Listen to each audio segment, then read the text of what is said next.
Good afternoon, Pep. You may have guessed where I will start, but we understand that Erling Haaland has now had a medical, potentially that Vincent Kompany might have been involved in some way as well in setting that up. Can you tell us what the latest is on any move here?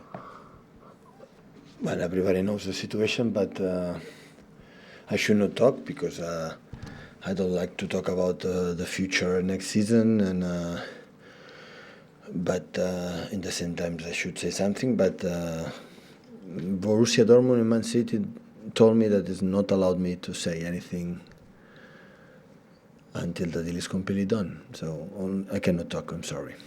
We'll have time to talk. You have often sat there and told us that when it comes to signing players, Varane and Djiki are the ones that do most of the business. But I just wondered, as the manager here, how much input do you have when the club is signing a player? I would love to talk, honestly, but I can't.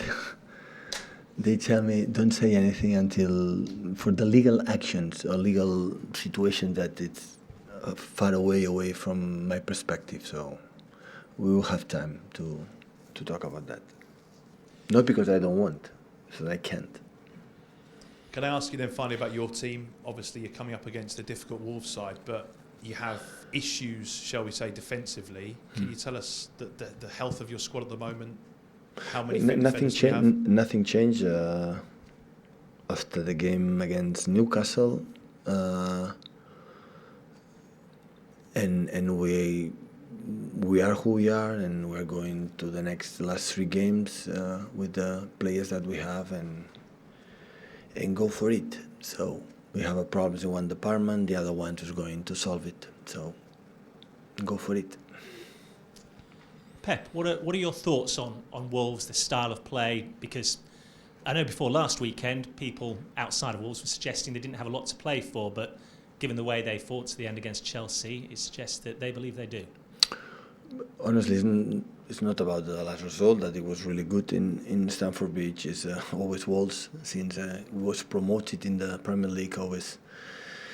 He was one of the facts are here, the toughest opponents we face for many reasons. Neto's back, Jimenez always dangerous, the transition from Dendoncker, the quality from Moutinho, Neves, the switch of plays and the counter play, the personality, the competitors players they are,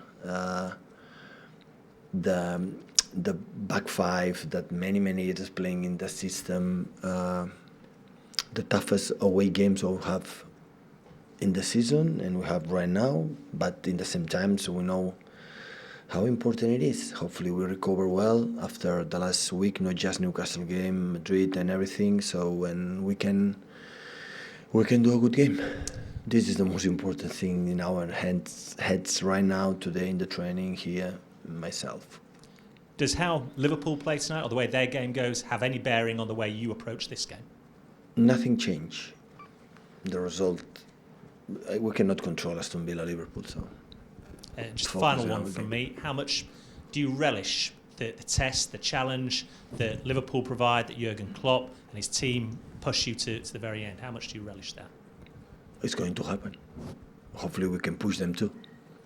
So it happened the last 4 or 5 years. So, and again, so both teams have done impressive, again, Premier League season or seasons, both teams. So yeah, so we know exactly what you have to do. Have to do 9 points.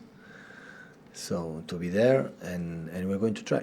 Tomorrow, Wednesday, is completely a final for us. I think Wednesday gives us the opportunity to arrive the last game. We have people here against Aston Villa to change the destiny in our hands, and tomorrow is the opportunity. So that's why it's massively important. Pep, what your team scores lots and lots of goals. What does a number 9, a centre forward, add to your team? We have a number 9 right now. We'll have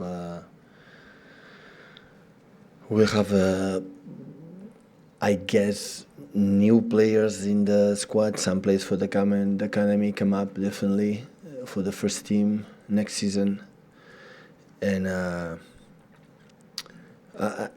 new players always helps to be or try to be a stronger team, but not a good defender is going to solve our defensive problems, and not one striker is going to resolve our scoring problems that maybe we have. So since the day one, maybe the first season is not like this, especially in one period in the beginning of the season, like we start well, and after we drop, always were consistent, scoring a lot of goals and conceding few. The stats are there. So we were stable in that terms, but not me, the club always has to have a vision for the future.